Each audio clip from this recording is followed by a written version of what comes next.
ఏంటి బాబాయ్ ఎట్లా ఉండబోతుంది Jubilee Hills by elections? Jubilee Hills by election 100% బీఆర్ఎస్కు అనుకూలంగా ఉంటుంది సార్. ఎందుకోసం అంటే 2 సంవత్సరాల నుంచి మన రేవంత్ రెడ్డి గారు ఏం చేసింది ఏం లేదు. ఒక 4-5 పథకాలు ఉన్నాయి. 4-5 పథకాలలో ఒక్కటి కూడా అమలు పూర్తి కూడా కాలే. ఇప్పుడు బీఆర్ఎస్ మన జూబ్లీహిల్స్లో మాత్రం ప్రతి ఒక్కరిని ఓటర్ని అడిగినా కానీ 100% మేము ప్రచారంకి వెళ్తున్నాం. నేను కార్మిక నగర్ వికలాంగుల ఇన్ఛార్జ్, కార్మిక మా డివిజన్ మాది. అక్కడ వెళ్తే మేము వెళ్ళకన్నా ముందు మా మనసులో ఏముందో ఆ మాట వాళ్ళు చెప్పేస్తున్నారు. అన్న మేము కంపల్సరీ చేస్తాం, 4,000 6,000 పెంచిన అన్నాడు, 4,000 లేదు.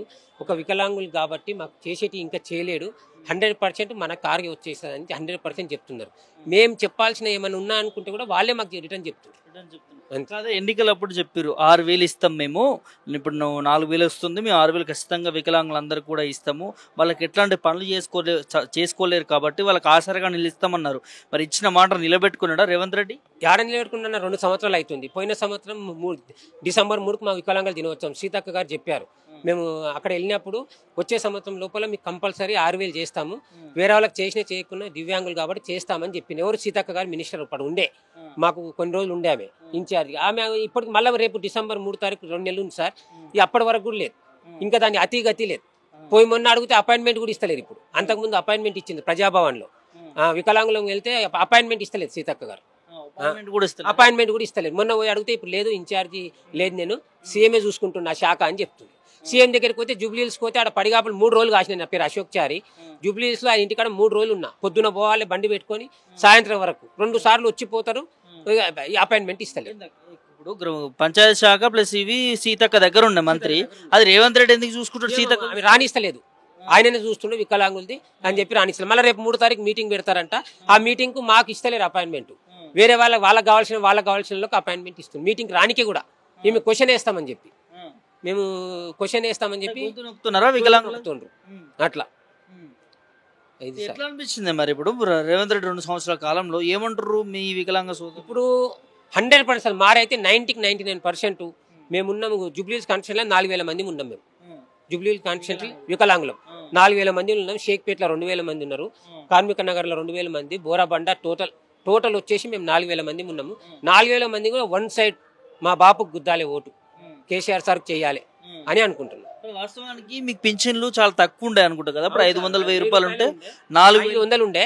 500 నుంచి సార్ మన కేసీఆర్ సార్ వచ్చినాక 1,000 రూపాయలు చేసిండు, తర్వాత 1,500 చేసిండు, ఎగ్దాంగా 4,000 చేసేసి 3,000 అయినంత మన వాసుదేవ్ రెడ్డి గారు మా చైర్మన్ ఉండే ఫస్ట్, వాసుదేవ్ గారు 1,000 రూపాయలు ఇవ్వండి సార్ మనం దిగిపోతున్నాం అని చెప్పేటప్పుడు లాస్ట్ మూమెంట్లో పోయేటప్పుడు 1,000 రూపాయలు పెంచి 4,000 చేసిపోయింది సార్. 4,016 రూపాయలు అదే వస్తుంది. అది కూడా ఈ నెల లాస్ట్ నిన్న తీసుకున్నా సార్ పింఛను. ఇంకేలే నిన్న తీసుకున్నా. నిన్న ఏంటి సార్ 29 నిన్న తీసుకున్నా. 6,000 ఇవ్వకపోగా 4,000 కూడా రెండు పోయినాయి. మళ్ళా ఈ 2 years లోపల 2 పోయినాయి, 2 ఎగ్గొట్టిండ్రు. అది నేను ప్రూఫ్ తో సహా చూపెడతా 2 ఎగ్గొట్టిర్రు ప్లస్ 6,000 నిన్న ఇచ్చిండ్రు పింఛన్. నిన్న డేట్ ఎంత 29, తెల్లారితే మళ్ళీ 1 తారీఖు వచ్చేది. నిన్న ఇచ్చింది. మరి ఓట్లు అడుగుతారు, అడగకపోతే వస్తుంది. ఎవరు రాణిస్తలేరు సార్ దగ్గరికి. వాళ్ళు ఒక గ్యాంబ్లింగ్ పెట్టుకుంటున్నారు. ఒక 20-30 మందిని పేడ్ ఆర్టిస్టులను పెట్టుకొని ఫస్టే డబ్బులు ఇచ్చేసి మీరు ఇట్లా చెప్పాలి మన మిర్రర్ టీవీ మీరు ఎగిరేస్తుంది సార్ చాలా మంది. ఇది మీరేమో కరెక్ట్ గా చెప్తుండ్రు, నాకైనా అంతే, వేరే మూతింగలు పెట్టిన అంతే చెప్తున్నారు. అసలు మిర్రర్ టీవీ మీరు ఇది అది అని వాళ్ళ మన మీదే దొప్పుతున్నారు. అంటే వాళ్ళకి వ్యతిరేకంగా చెప్తే ఏది నిజం చెప్తే అది అవుతుంది. ఇప్పుడు నేను నీకంతే చెప్తా, TV9 అంతే చెప్తా, V6 అంతే చెప్తా, ఏదైనా అంతే చెప్తా. కానీ వాళ్ళు లేయరు కదా. నిజం మాట్లాడితే కాంగ్రెస్ ప్రభుత్వానికి ఏం చేయాలి సార్? మళ్ళీ ఒకటే, ఇక మళ్ళీ 2-3 సంవత్సరాల లోపల మా కేసీఆర్ సార్ రావాలని అనుకుంటున్నాం. ఇక అంతకు మించి వేరే ఏమి ఇస్తారు సార్? అవన్నీ ధమ్కీలు అన్ని, అంతకన్నా ఎక్కువ ధమ్కీలు ఇవ్వగలుగుతాం కానీ ఆ ధమ్కీలు ఏం పని చేయి.